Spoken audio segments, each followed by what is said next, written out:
সোজা কথা সহজভাবে। অন্নপূর্ণা ভান্ডারে যাদের স্ট্যাটাস আন্ডার প্রসেসিং বা অ্যাপ্রুভ দেখাচ্ছে তাদের কি টাকা ঢুকবে? এই প্রশ্নের উত্তর দিচ্ছি তার আগে কতগুলো সহজ কোশ্চেনের আনসার দিয়ে দিই। একটা কমন কোশ্চেন যে যাদের আছে ফার্দার ভেরিফিকেশন তাদের কি করতে হবে?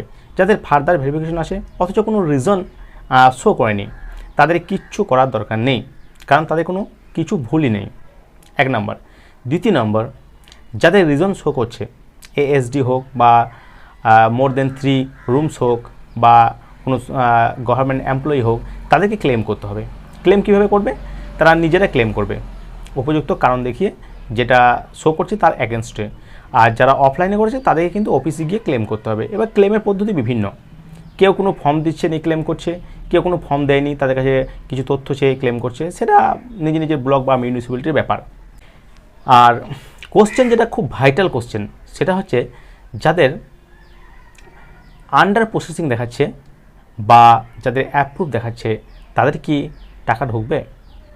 এই কোশ্চেনের আনসারটা হচ্ছে আন্ডার প্রসেসিং যাদের দেখাচ্ছে, একটা হচ্ছে যদি আগে অ্যাপ্রুভ ছিল না, একবারও টাকা পায়নি, প্রথম আন্ডার প্রসেসিং দেখাচ্ছে, ঠিক আছে, তাহলে তাদেরকে অ্যাপ্রুভ হওয়া পর্যন্ত ওয়েট করতে হবে।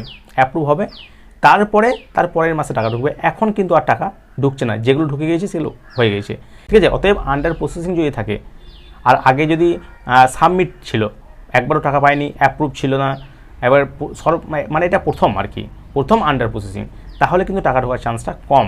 আর যদি এরকম হয়ে থাকে আগে টাকা পেয়েছে বা একবার অ্যাপ্রুভ ছিল দিয়ে এখন হঠাৎ আবার আন্ডার প্রসেসিং দেখাচ্ছে, তাহলে 80% টাকা পাবে। আর একটা কোশ্চেন সেটা হচ্ছে যাদের অ্যাপ্রুভ দেখাচ্ছে তারা কি টাকা পাবে? অ্যাপ্রুভ অনেক রকমভাবে দেখাচ্ছে। একটা হচ্ছে কেউ একবার টাকা পেয়েছে তারপর এখন আবার অ্যাপ্রুভ হয়েছে, আবার কেউ হচ্ছে আগে অ্যাপ্রুভ হয়েছে টাকা পায়নি, ঠিক আছে, এখন আবার নতুন করে অ্যাপ্রুভ দেখাচ্ছে, ঠিক আছে।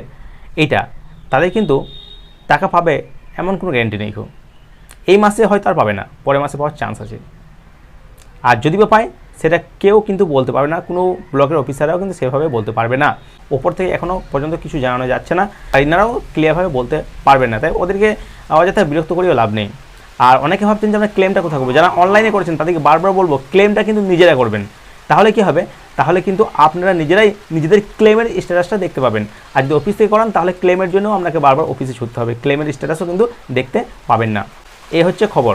অতএব বেশি লাফালাফি করে আর কোনো লাভ নেই। যাদের ফার্দার ভেরিফিকেশন আছে তারা ওয়েট করুন, আর যাদের ফার্দার ভেরিফিকেশনের কোনো কারণ শো করছে তারা ক্লেম করুন। আর যাদের আন্ডার প্রসেসিং আছে বা অ্যাপ্রুভ দেখাচ্ছে তারা ভাগ্যের ওপর ছেড়ে দিন, টাকা ঢুকতেও পারে, টাকা না ঢুকতেও পারে। তবে পরের মাসে 99% টাকা ঢোকার চান্স আছে যদি ভাগ্য সহায় হয়। এটাই কিন্তু আসল কথা, এটাই কিন্তু 100% সত্য কথা। তাই সহজ কথা সরলভাবে